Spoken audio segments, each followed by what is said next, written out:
Hello everybody, this is Edwin, I'm Deputy Editor at OXM, and I'm here to talk to you about State of Decay, a new Xbox Live Arcade release which has just gone on sale, 1600 MP on Xbox Live Arcade.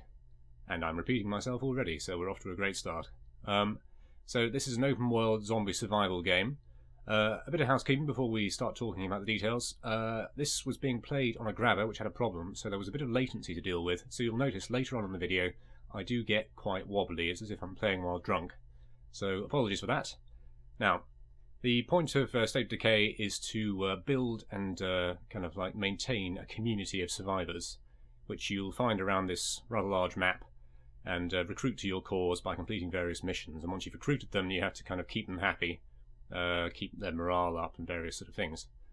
You can switch between survivors you've befriended at will, and you can see there's a fairly wide selection. It's important to keep switching because you only get XP and level up your abilities by performing actions, and also survivors will get tired, they'll run out of stamina, and they'll need to rest before they can be used again. So I'm just going to do a breach mission, a besieged mission, which involves going to another survivor community and helping them to defend against a zombie outbreak. I'm just loading up on supplies from the supply locker. You'll see the little blue icons, that's influence. Influence is a kind of a currency which represents how much other people trust you. And if you want to, for instance, take resources from them, you'll need an appropriate amount of influence. So you can see that if I wanted to take weapons from the kind of the community stash, I need a decent amount of influence to be able to do that. So just heading off into town, the kind of the first sort of home area that you can unlock is in the middle of this sort of small town northeast corner of the map. There's lots of resources around here, there's lots to do in the immediate vicinity, but the map is much bigger. Actually, if you see there, I'm just running out of stamina. This is what happens when you run out of stamina. Stamina recharges if you stand still and don't perform actions. However, the longer you play, the more the maximum amount of stamina you can use will come down. And stamina means if you don't have enough stamina, you can't perform melee attacks, and you can't run as fast. So it's a liability to say the least. You know, some zombies attacked me there. That's because I was causing a noise. If you jump through a window, if you search an area too fast, if you fire off a gun, you're going to attract zombies. So stealth, or not necessarily sort of, you know, not too heavy stealth, but just keeping a reasonably low profile is quite important to success in this game. So I'm here in the area of the mission, the place that we're going to hold out against the zombie attack in. And yes, I'm just picking up some stuff from the supply locker, and I'm now going to go and barricade a few windows. The barricading thing is a little bit kind of glitchy. I mean, basically it means that it takes zombies longer to break in, obviously, but it's really hard to sort of attack zombies through barricades. You can't really hit them with melee attacks, and if you're firing a gun, odds are you're going to just shoot out your own barricade. And in this particular house, you'll see the zombies are below the actual level of the window, so it's hard to kind of really get a lock on what they're doing. But it's quite a nice little feature nonetheless. I mean, the idea that you can kind of make any location on the map into a kind of a little fort, and have your own kind of little sort of Army of Darkness style standoff in there. That's something that I've enjoyed about this game. General point, you'll notice that the animations and the sort of general level of technical polish are a little bit sort of up and down. This is obviously an Xbox Live Arcade release. It doesn't have the budget or the memory that a full-priced retail game would. It's got less storage space to work with. But funnily enough, you'll find yourself forgiving it for its flaws, because while it's, for instance, combat is kind of really approximate, there's actually quite a lot of thought that goes into kind of preparing for combat. It's like basically which items you bring, who you bring along, and where you decide to fight. And there's scope for lots of sort of little tricks, like for instance you can use distraction items to kind of draw off the bulk of the horde. You might throw an alarm clock out a window, and then while the zombies are off looking at the alarm clock, because zombies love alarm clocks, you can escape out the front. In this case, I'm obviously not trying to escape, I'm just beating a few people down. And those, you can see that's a finishing move there. With the attacks, you've basically got the standard attacks on X, which you can kind of modify through various combinations of shoulder buttons and directions. And then if you hold left bumper and Y, you'll perform a finishing move on a zombie that's down. And they are quite satisfying, and they also kind of give you a brief window of invulnerability. So it's quite useful to do them when you're in the middle of a big crowd, because you'll just give yourself a bit of a breathing space. This house is obviously, full of people and kind of searched. Generally speaking, when you go into a house in the game, you'll find that you have to search it and discover all the kind of resources and make sure there are no zombies present before you can kind of use it as a sort of a potential base or as a place where you can find missions. So yeah, just sorting out a few zombies here. The kind of the besieged thing works like a sort of it's sort of wave based. I think there'll be some pretty heavy duty zombies that show up in a second, and I will at some point very unwisely attempt to use a car to dispatch them all. Cars are, when used correctly, a very efficient way of taking down zombies, but the slight problem is that they are also very fragile. And while there's lots of them in the world, they don't respawn. If you take a car and you damage it and you leave it somewhere, that's where it will stay. So it's not like you can kind of just, I don't know, go postal at the drop of a hat, or at least if you do that, then pretty soon you'll find yourself moving around on foot quite a bit.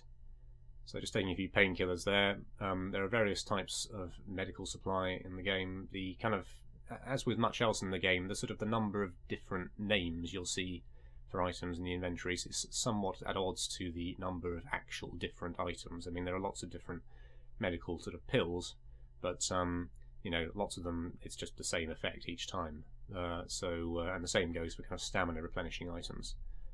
So that's slightly disappointing. I mean, it's kind of a little bit like, like they're kind of playing a trick on you there. They're making the game feel like it's more varied than it actually is. But there are a reasonable amount of stuff. There is a reasonable amount of stuff to play with. So here's me in the car, and that's a zombie. Zombies will jump onto cars if you give them an opportunity. But if they jump onto the door, oh dear, that's one of the aforesaid technical glitches there. But if zombies jump onto the door, the driver's side door, you can open the door to knock them off.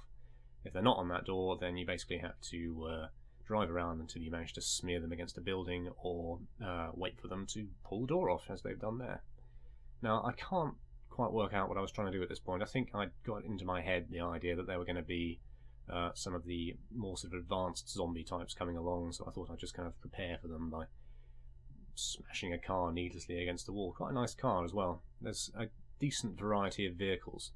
Some of them are kind of, the handling is erratic. I mean, there have been times where, I don't know, I've come off the end of a ramp and done a ridiculous jump and then gone into a kind of a spin and just kind of popped into mid-air above the car and appeared in a lying down position, and it's all been a bit dissatisfying. Anyway, somehow managed to complete that mission. As you can see, I've gained trust with that particular community. I've also just improved, I think, the general morale of my own community. Keeping morale up is very important, because if people get low morale, there are all sorts of psychological effects and variations. I've just switched to a new character now. He was a firearms expert, and going to do another mission. But yes, keeping morale high is very important.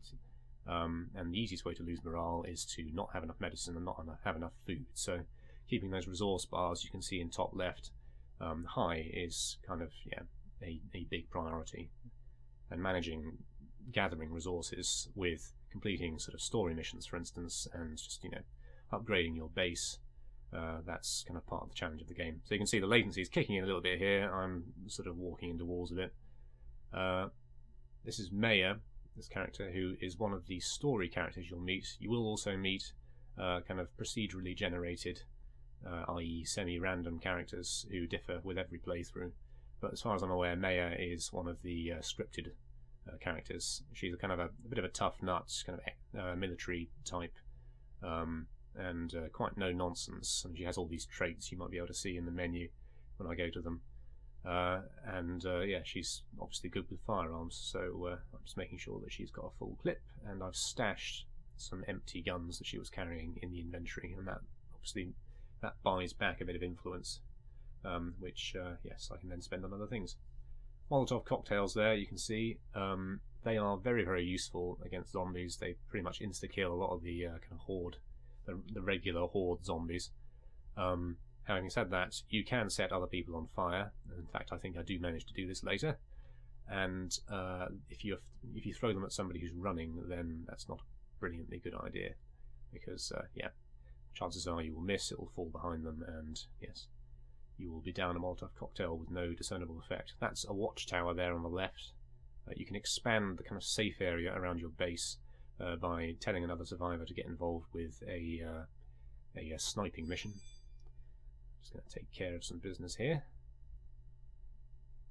The whole beatdown thing is quite satisfying, even when it kind of glitches. I mean, I've had things in this game where I've hit a zombie so hard he's gone straight through a wall, which I don't think was intentional.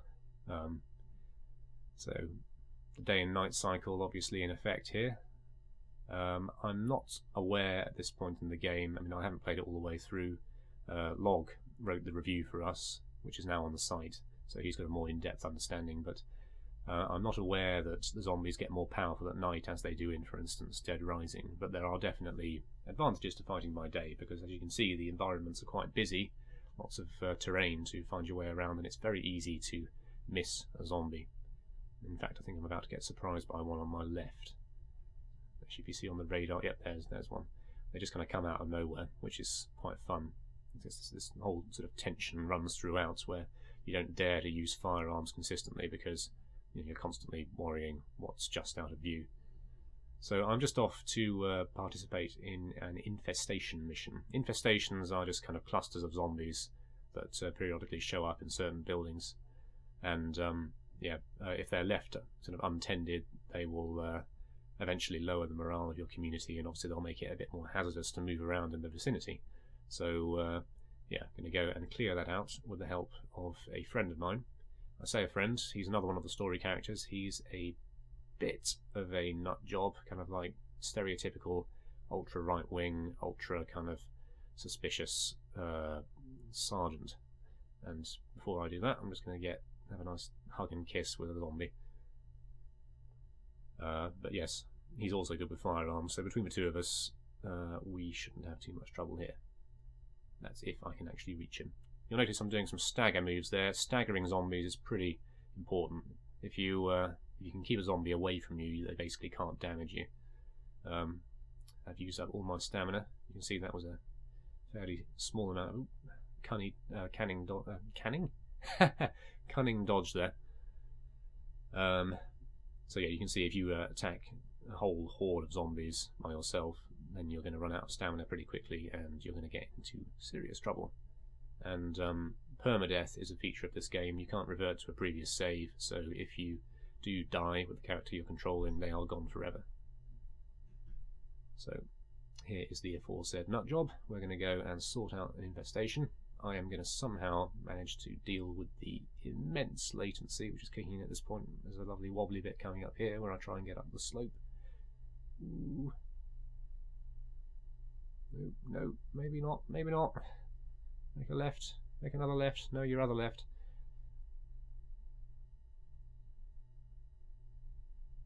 We'll get there eventually. Quite a lot of destructible stuff in this game. Just to have a side note, if you're driving a car you can pretty much smash up all of that stuff. I was just trying to find my way around. Here we are at the infestation. I think within this building there is one of the screamer enemies who, as the name implies, make a big noise and attract the attention of other zombies. You can usually spot them because they don't have any arms. Just be careful though, because you can remove other zombies' arms while fighting them, so easy to. Ooh, and that's how not to use a Molotov cocktail. And I've just set my mate on fire, and I lost trust with him, but that's okay because he hated me anyway, as far as I'm aware.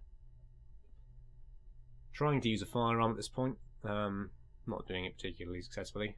The old baseball bat usually pretty safe. Obviously, the advantage with a firearm is that you don't spend stamina while you're using it.